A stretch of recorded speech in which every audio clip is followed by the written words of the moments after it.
What's up, Phoenix Suns Nation? Game 75 is in the books, and the Phoenix Suns take down the New Orleans Pelicans to get their 44th win of the season. Be sure to hit that like button, subscribe, and let's talk Suns basketball. Kevin Durant delivers. Gorgeous move for Bradley Beal. Personally, I feel like that brother needed help. Devin Booker with the clutch three. Let's go. The Suns take down the New Orleans Pelicans 124-111. And your number one, Devin Armani Booker, drops 52 points and a must win. This was a must win. What did you say, Ashton? What did I say? This is a big win. Book was overdue for a big game. He's been in a little shooting slump the last couple games, except the Atlanta game a while back. But he had one. It was rising. Yeah, definitely one of the biggest things was him lacking from the 3-point. He wasn't really hitting his 3-point shots, I would say, since maybe his injury. But tonight he finally breaks his career high. Oh my God, we were stuck at 6 for the longest time. It was like 20 plus, 30 plus straight games where he was getting to 6. 27 straight ties. 27 straight ties for his career high. This one, just like it, we knew it was going to happen because he had tied it in the first half. Which I think he probably could have, maybe, made more than 7 because he made 6 in the first half and he only made 1 in the second half. So he definitely cooled down. But hey, man, I ain't complaining. This is a must win. At any point, were you nervous during this game, Ashton? For the most point, no. The first half was pretty great. Going in with a 20-point lead is beautiful, what you want to see. But things got dicey in that fourth, as always. As always. Definitely not the best fourth quarter for this team. Once again, as we all know, this team sucks in the fourth quarter. There's no way of putting it. Even when they win games, they're still terrible in the fourth quarter. And if you guys checked around, stood around for the post-game interview with Devin Booker, I think he kind of put it in a nice way where it's like, we're not really worried about the offense. Like, this offense is going to be hot and cold sometimes, mostly hot, but it's really the defense. I feel like the defense is the biggest thing that they really need to focus on. And I don't want to say that they did it tonight. I mean, I feel like the Pelicans and Zion Williamson went off. It was just kind of like an offensive game. What do you think? That first quarter, it was a 3-point contest, basically. Yeah. There was just no defense being played. Yeah. I don't think it ever got better. Yeah. Just both teams were hitting their 3-point shots, and then obviously, the Suns were just hitting it from the 3-point range. Besides Devin Booker having 52 points, Grayson Allen finishes with 11. Bradley Beal, another solid night, again, still being one of my favorite players to watch on this team right now. 13 points, had 2 steals, 6 assists, 9 rebounds. I mean, he was sneaking up on a triple-double right there. And then Kevin Durant, 20 points. And then Yusuf Nurkic with the double-double, 19 points, 19 rebounds. Let's go. Big Nurk doing the work, cleaning the glass. Love to see it. Oh, yeah. Speaking of double-double, Bobo, not a big game tonight. Yeah, not a big game from him. Not much playing time. I think it's just the matchups and no Thaddeus Young. I feel like we haven't seen him as much since his incredible game against Denver, which, by the way, let's talk about my absence. I've been gone for 2 games. Okay, so the Denver game, I was working that night, and so I got home and I got to see the second half of it. And I couldn't, obviously, because I was so mad about the Spurs loss. I'm still not over the Spurs loss, but I did not watch the entire game. I would like put up, I would look at my phone, I would look at the score, be like, okay, we're up by 10. And then I would like look at someone else, do someone else for 5 to 10 minutes. And then I would pick it up again. I'm like, okay, we're up by 10 points. I did that the entire second half because I was too nervous to look. I was like, I don't know, because it was almost too good to be true. The Suns had the lead for that Denver game, most of the game. They never let up. And I was like, man, this is too good to be true. And I was like, I don't want to watch this and be disappointed. And you know what? They didn't disappoint. They got the win. You Now, fool. so that's the Denver game. Now, Oh, the no. Oklahoma game, the OKC game, your boy was in the building for that monstrosity, that devastating, awful, cataclysmic collapse. It was so bad. My kids were there. My wife was there. We were all there to support this team. We made the drive. I was so excited to finally see the big three take on the OKC Thunder without Shai Gilgeous-Alexander, which, if I went into it a little bit naive, right? For what we've seen in the past week, like we've played the Nuggets without Jamal Murray, we played the Spurs without Wemby, we played the Cavs without Donovan Mitchell. Like, just because you're down your star player, most of the time, like, good teams should be able to beat them, but not in the case of the Suns. I mean, we left. I'm going to tell you straight up. We left in the third quarter. It was a combination of the kids getting really crazy and restless, but also me looking up at the scoreboard and being down by 20. I'm like, yeah, I'm not going to see. So unfortunately, I didn't see the Isaiah Thomas minutes, which I heard was pretty fun to watch, but I could care less. I drove 4 hours to see that team, and they severely disappointed me. I was there, obviously, for all the KD boos, which OKC Thunder fans, if there's any out there, you need to get over it. You need to get over it.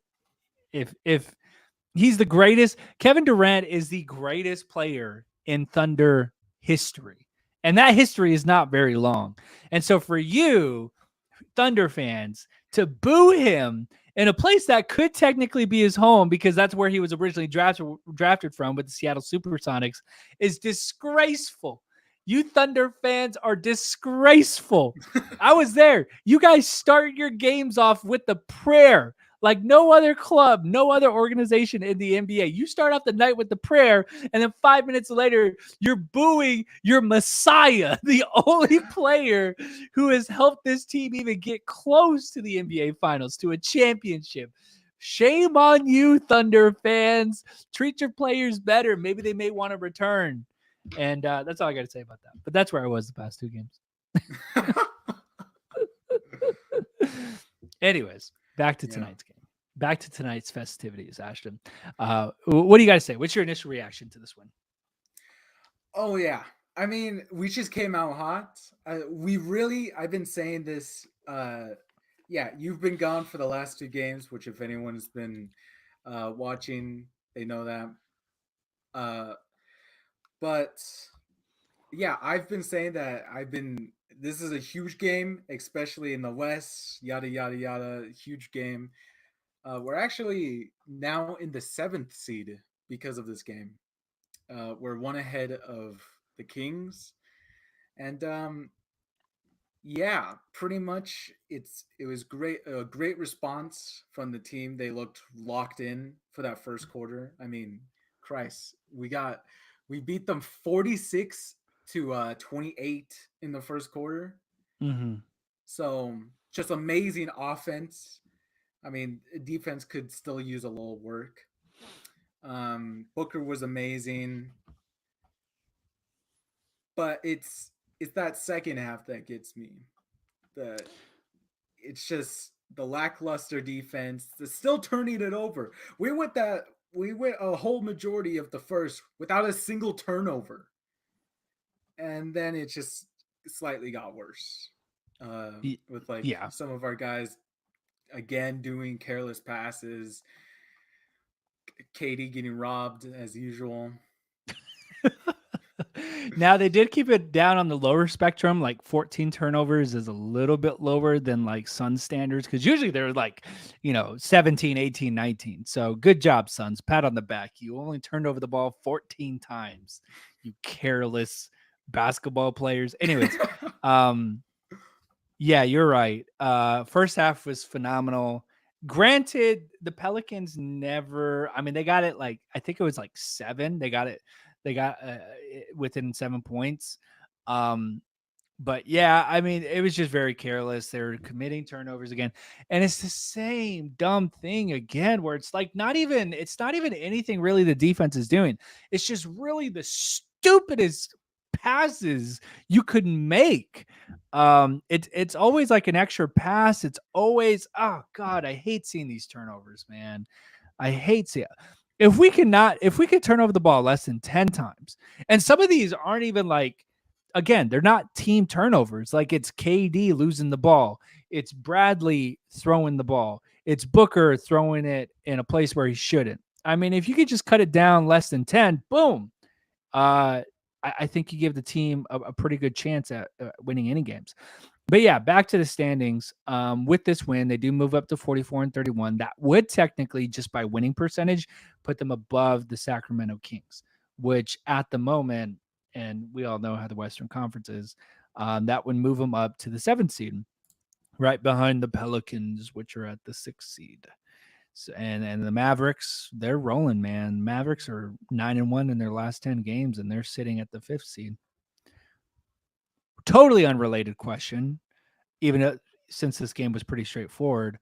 Ashton, who's your most valuable player in the NBA? Oh. I mean, ever since Joel Embiid, I really thought it was just going to be Jokic again. But Shai has made a really good case this season. Luka being up there, I don't know how he's made a run. Mm-hmm. Um, So you listed like 4 players. Could you give us one? Well, okay. I don't look at the MVP tracker all that much. And when I do, it's on Twitter and they only show 3 people. So those are like the only 3 people I know. Giannis. But who cares about Giannis? I'm gonna give it a Shai. Why not? Give us someone new. That's true. Yeah, Shai is a pretty strong contender. Had a big shot against New York last night. If it were me, I'd give it to Luka. I'd give it to Luka Doncic. I'm a big fan of Luka. I like watching him play. I've seen him play before. Yeah, I would give it to Luka. I think what he's done with the Mavs right now to bring them into the 5th seed, and they're only 2 games behind the Clippers right now. Yeah, things are shaking up, so I would give it to him. But with that being said, we are towards the end of this season, more so than ever. We have 7 games left. Do you want to revisit our prediction? Yes. Shaking in my boots. So you had asked me right after the Spurs game, and I had lost all hope, and I'm still there. Like I'm still there. I'm still disappointed in this team, and like I'm still waiting for them to figure things out. I think tonight was a step in the right direction, but the defense still is lackluster to me. So I remember, I think I said 3-7, and you said 5-5. I think we both agreed on 5-5. Okay, yeah, I know for sure I had 3-7 in my mind, but maybe I was just very optimistic about 5-5. Yeah, but if you're being optimistic. Yes. So if we go back, let's see, 3, 6, 9, 10. Okay. So they're currently in this 10-game stretch. They're 2-1. They're back. 2-1. Yeah, we're so back. 2-1, and they lost to the number 1 seed OKC Thunder, but they also beat the number 1 seed at the time, the Denver Nuggets. This team, man, they're so hard to figure out. They're so hard to figure out. How are you going to beat Jokic, the 2-time MVP, one night on the road in Denver, and then lose to Josh Giddey without Shy against the Thunder in Oklahoma City? I don't. This team's weird. This team, you can't figure them out. Regardless, we move forward. We move, and thankfully, I think there's this sigh of relief. We're healthy. We're the healthiest we've ever been. Just still waiting on Damian Lee. We got out of this road trip, which on this road trip we were 3-2. I mean, we're one show hand 3-pointer away from being 4-1 if we swept the Spurs. How do you realistically feel, Ashton, about this team now going home to these final 7 games? It's an interesting home stretch here. Like, you got Cleveland, Minnesota, New Orleans, again, LA. I actually predicted for the viewers that watched the last post-game reaction, I actually predicted that Book would go off today. So I'm feeling pretty good about that next Pelicans game, especially being at home. I feel like we might have that Minnesota game. I feel pretty confident in that. Okay. Because here's the thing. We've been saying all this time that all you need to beat the Suns with is physicality, speed, and just tenacity. Sure. Which is everything that described the Oklahoma City that day. True. That poor day. But I mean, looking at the teams ahead, other than like the Pelicans, maybe Minnesota, I mean, Cleveland could play with some speed. LA, I'm liking our odds. But I would put a question mark on Cleveland in both LA games. Those are the ones I'm a little shaky about. I feel confident about the rest. Yeah. Definitely. I mean, look, if you want to make the Suns are going to have to win some of these games if they want to avoid the play-in. It's as simple as that. And if they are a top 6 seed basketball team in the Western Conference, like, they're going to win. You're going to have to find a way to win some of these games. They got 4 straight at home, which really bodes well for them. Like, if they can get these 4 wins, which, you know, we've been through this, they're not going to get 4 straight home wins. That would, they're not. They're going to screw something up here. Cleveland's going to be. IT is on a second 10-day contract. We're so back. You know, it's just going to be tough. And you know what? I'm going to cop out here, and I'm going to just stick to my original prediction of 3-7.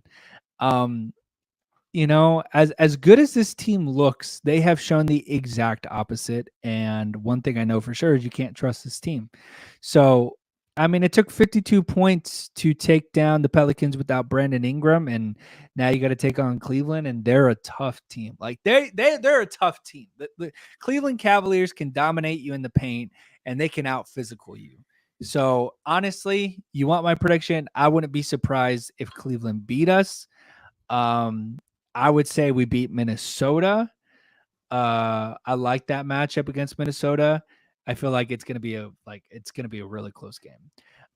Even though it's New Orleans, totally depends on Brandon Ingram's status, but that's gonna be a tough one just to beat him a second time. Yeah, that's gonna be tough. So, and then LA, I'll say we split with LA. Sacramento, in Sacramento.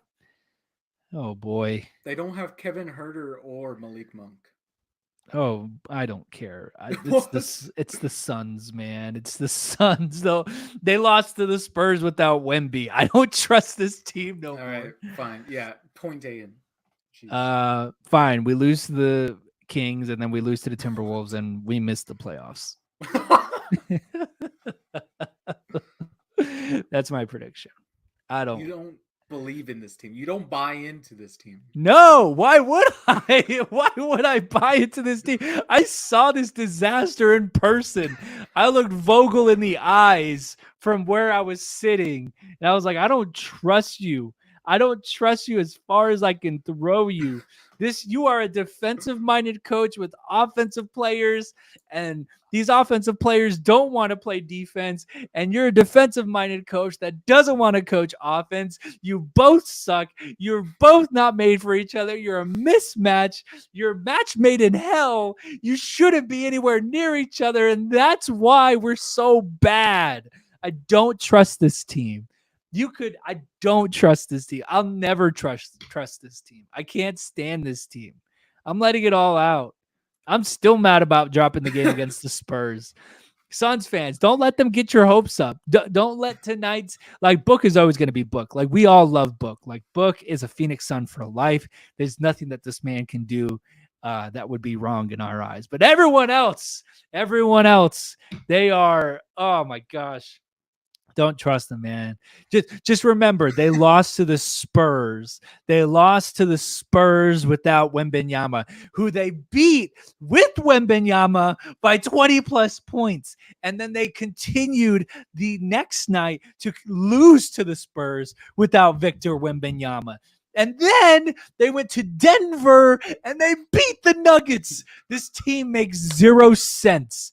This team, the pairing of their coach and its players makes as much sense as this season has made. And that's none. 0. So you know what? Whatever. We'll see how they do in Cleveland or versus Cleveland on Wednesday. We don't have to wait too long. I would not be surprised, man. I'll call it out. I think KD has a big game against Cleveland. I think KD has a big game. I think he drops 40 plus. Okay. I don't think anyone will have a major game the rest of the season. Well, yeah. I would call Book going again crazy on Pelicans, but for a third time, I don't know. So I have a stat here. The last time Book has faced the Pelicans, the last 3 times, the 2 this season and last season, he has a total of 162 points. Holy crap. Yeah. So last season he had the 58 bomb. This season he has 52 bombs against the Pelicans. Wait, hold up. I'm getting a call. Hello? We're going to miss the playoffs? Okay, awesome. Thanks. You heard it here first, folks. No. The Suns are going to miss the playoffs. All right. Anything else you got to say to get off your chest before we bounce out of here, Ashton? No. Zion is a foul merchant. That's Zion? His name's Zion. Who calls him Zion? I call him Zion. All right. He's a foul merchant. Yeah, he was definitely getting a favorable whistle. I was getting tired of it too. It kind of slowed the game down, allowed the Pelicans to get back in it. But who cares? We won. Be sure to hit that like button, subscribe, and we will see you Wednesday as the Suns are back at home at Footprint Center, and hopefully they can make it a 2-game winning streak. We'll see you guys then. Kevin Durant delivers. Gorgeous move for Bradley Beal. Personally, I feel like that brother needed help.